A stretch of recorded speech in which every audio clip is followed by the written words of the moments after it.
In the video today, I will take you through the personal finances, how to become the big high roller, big spender in the UK. And this, if you are white, if you're Gothic, need not apply to you. This is not something that you need to bother with in terms of understanding the economics behind, because you won't be able to implement this grand strategy around fraud, tax evasion, all of these nice things. So we'll walk through a little bit of the process, the steps that we can understand, the mentality, the psychology of the third world immigrant, and how exactly they go about flashing their Rolexes and Mercedes, all the while claiming benefits and not working, and or being a very low level employee at some barbershop or administrative role in the government, because that is basically all they're qualified for. Now, if you think of it very easily here as the hierarchy of needs, except instead of a pyramid, it's an inversed pyramid, where we can actually think that the need part is the self-actualization first. So the Ferraris, the iPhones, the Rolexes, the fancy clothes, these are the basic necessities of our third world mentality, the mannerisms and all of these things that go into the consumer choices of what is the world's foremost consumer.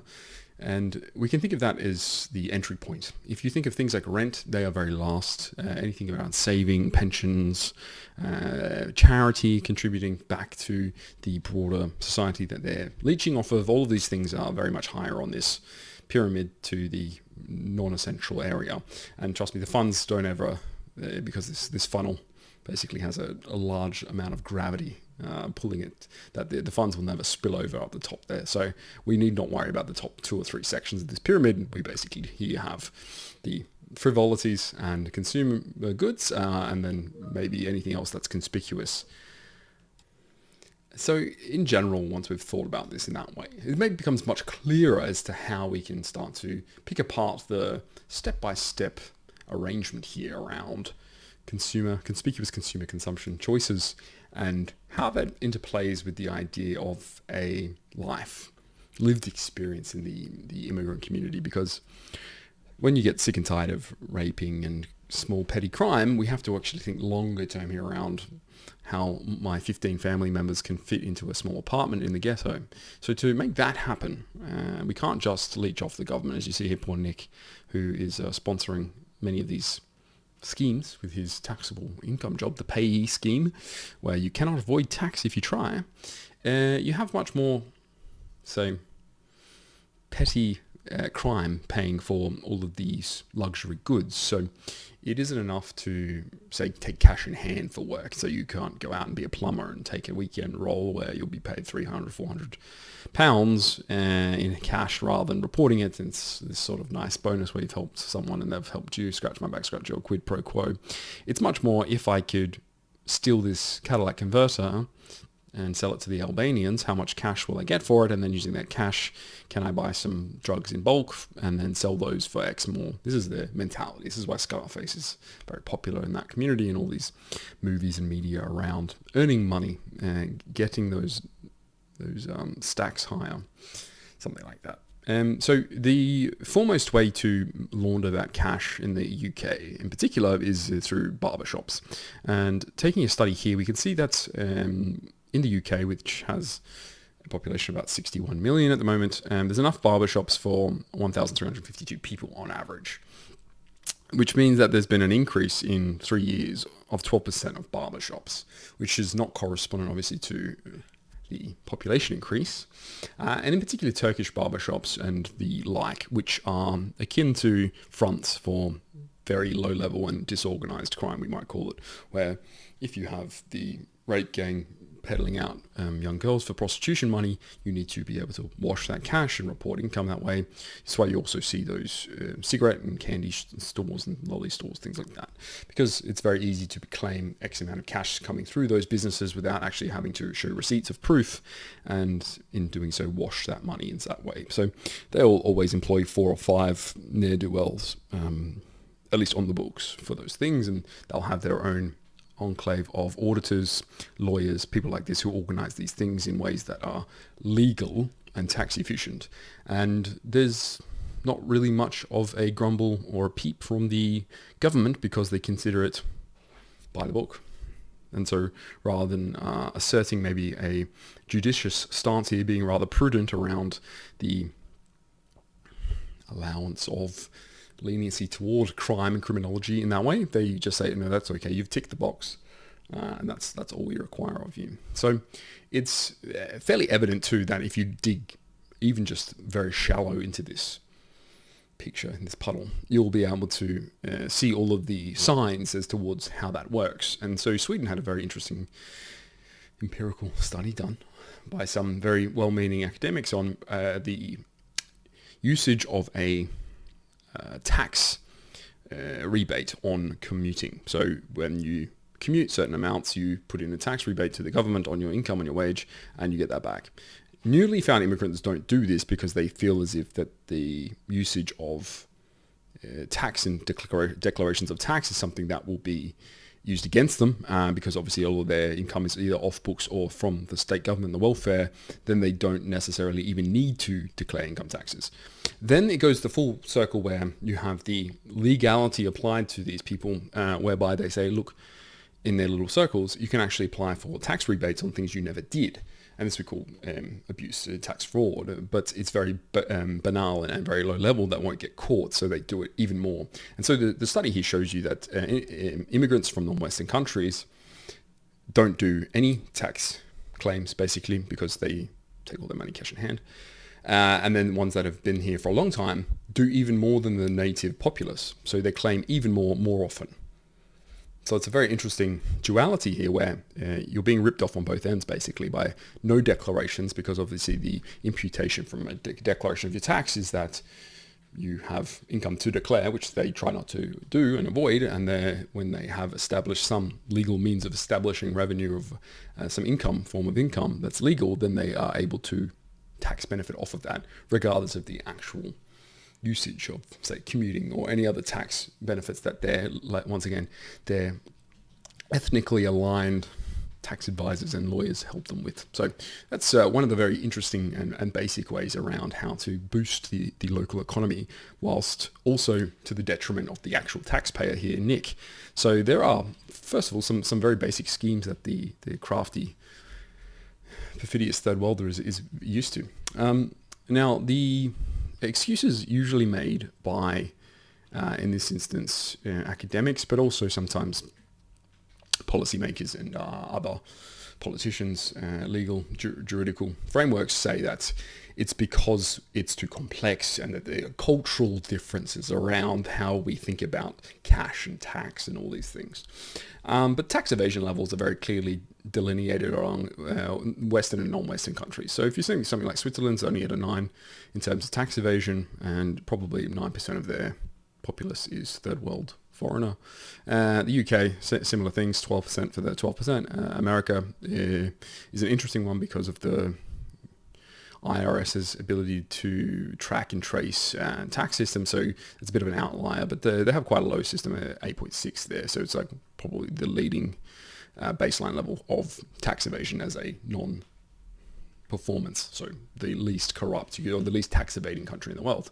But then you have like Thailand at 53%, Guatemala at 52%, and this is a reflection of the black or grey market economy as well. So evading tax means you're receiving income that you're not declaring in those sort of ways. And so it is basically ethnic in almost every single way. And so if you aren't Gothic as a ethnicity, then you're more likely to tax evade by an extremely high percentage.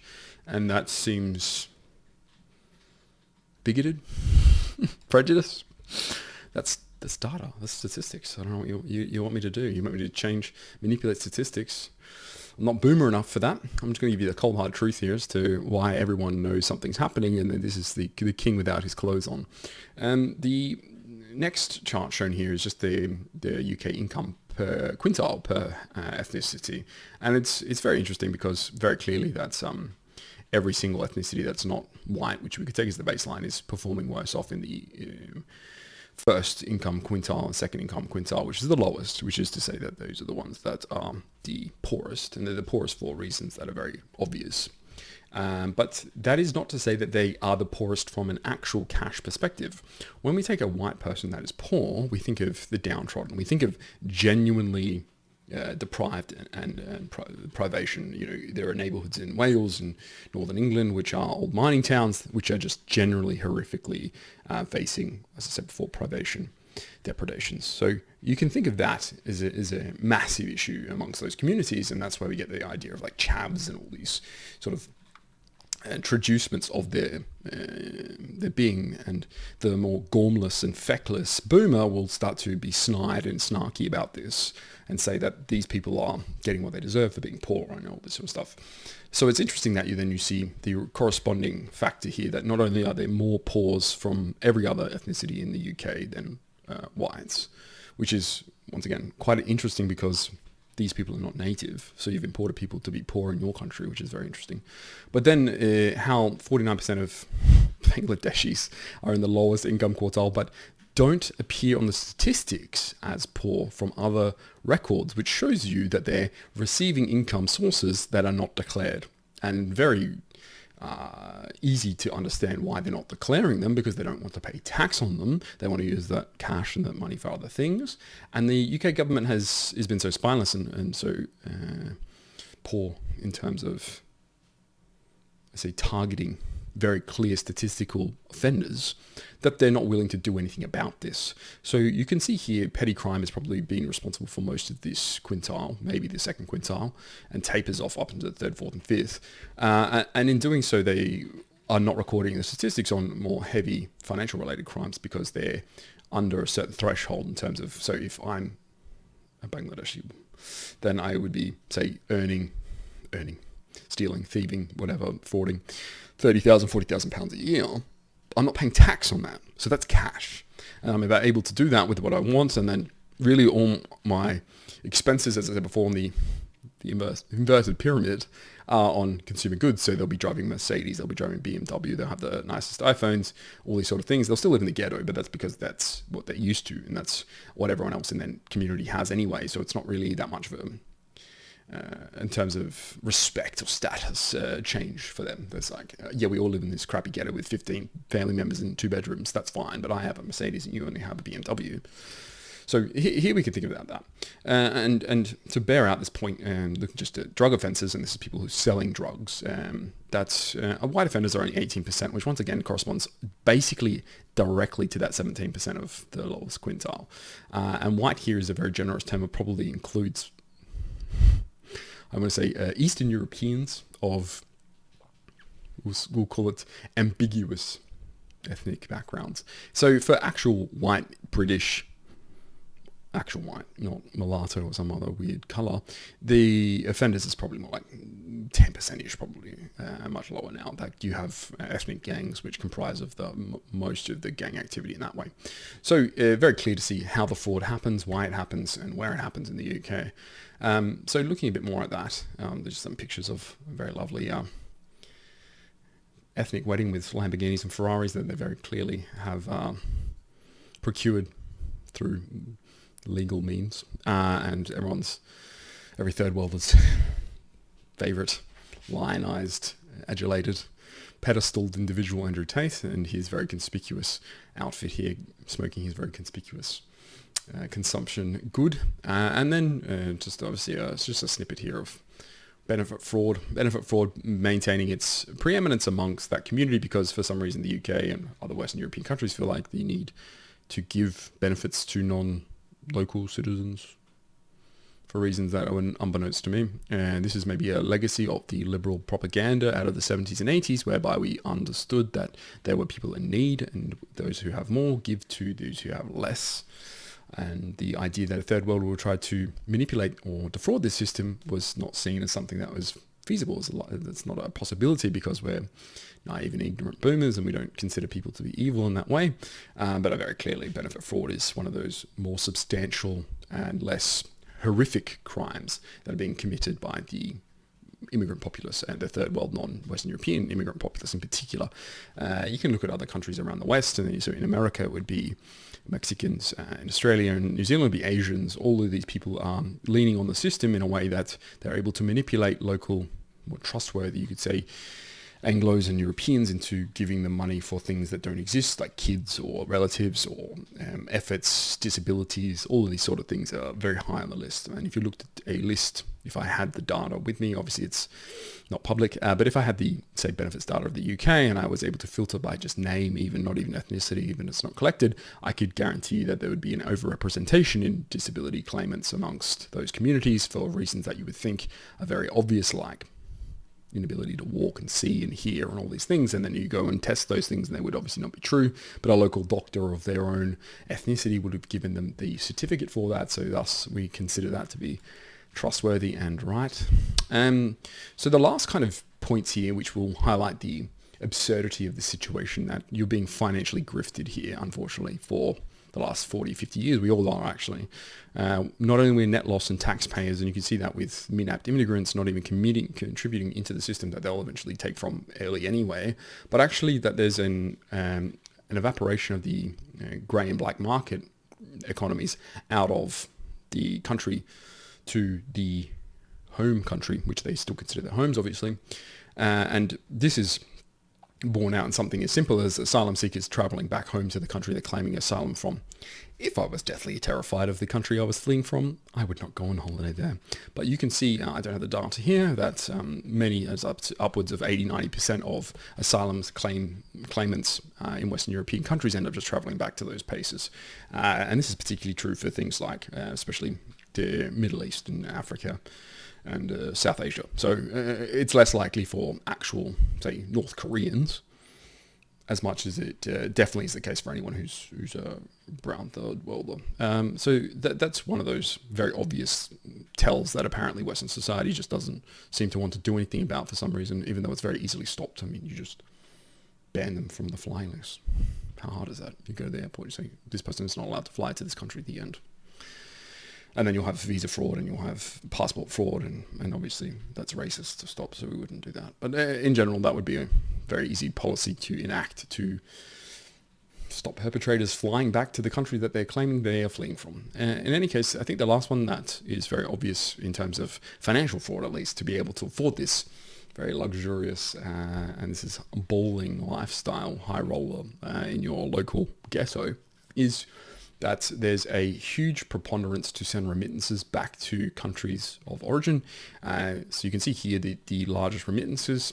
The only outlier here, or two you could say, is actually Poland and Philippines, because the relationship to those countries is somewhat symbiotic. And the Philippines provide slave labor for most Western European countries in one way or another. If that is shocking to you, go on a cruise, go look at who is an au pair, go look at toilet cleaners, all of these things, usually Filipino women or men on the ships. And then Poland is obviously very cheap services in the UK, so that could be anything from a plumber or a builder or something like this. But the other ones, India, Nigeria, Pakistan, Bangladesh, Ghana, Sri Lanka, and Jamaica, are all theft and fraud, and they basically send that money home. Almost none of this is correspondent to a level of working with a taxable income reflective of that level, which they can then send as remittances whilst still being able to maintain a certain lifestyle. So it's proven out, borne out in data. This is not me being prejudiced against these countries in particular. It's just a very common theme that it's very easy to take advantage of Western European countries because they were never constructed to be able to stop things like this, because it never occurs to a Western European to do something like this, whereas it's in the nature of the scorpion to sting the frog. And so the last part that bears out this very bulletproof case, the ablative plating for the torpedo that people will try to send my way, is that the top owners of digital currency. Digital currency, for anyone who's interested, is a very interesting technology. First of all, it's a largely inflated asset based on the ability for you to buy, well, Bitcoin. Everyone knows what Bitcoin is. But it's interesting because a number of emerging economies which use Bitcoin vary in their differentiation on purpose, as well as their supply, as well as the type, the demographic who holds it. And so with the Ukraine and Russia, obviously it's very clear as to why they would want to hold something like an alternative currency. Venezuela as well. Singapore is a financial hub, so that makes sense. And then you start to run into these third world countries, which makes it very interesting to understand why they would hold so much. Now, the people in those countries would hold those due to the low level of, say, effort to reward ratio. If you can earn Bitcoin mining and things like this, large schemes, because you have cheap energy and the ability to rustle up some computer chips, then maybe that's the case. But more often than not, it's done out of fraud. So stealing Bitcoin or cryptocurrencies from other people, or it's through remittances. So it's a way to tax avoid having to pay fees and tax to other countries. So this is in particular true for Western Union, for instance, which is a traceable, usually traceable version of this, where you send money back to your country. Whereas now, if I can buy a Bitcoin wallet and then send it to my friend, and then there's not traceable in that way, and that person is now more wealthy from drug money or theft or fraud money that I've been able to rustle up and pilfer from the host country that I'm in. So, and this is why there's so many third world countries on this list. People tend, and this is true for most white people, tend not to think of the negatives around this, because it's very difficult to be empathetic to a criminal mindset. It's very difficult to understand what the unethical position is when you can probably just say that you're the status quo on ethics, on rectitude. It's to say, I'm not thinking like this because only a criminal would think like this. So how do you stop that? It's very easy. You just, once again, deport them all.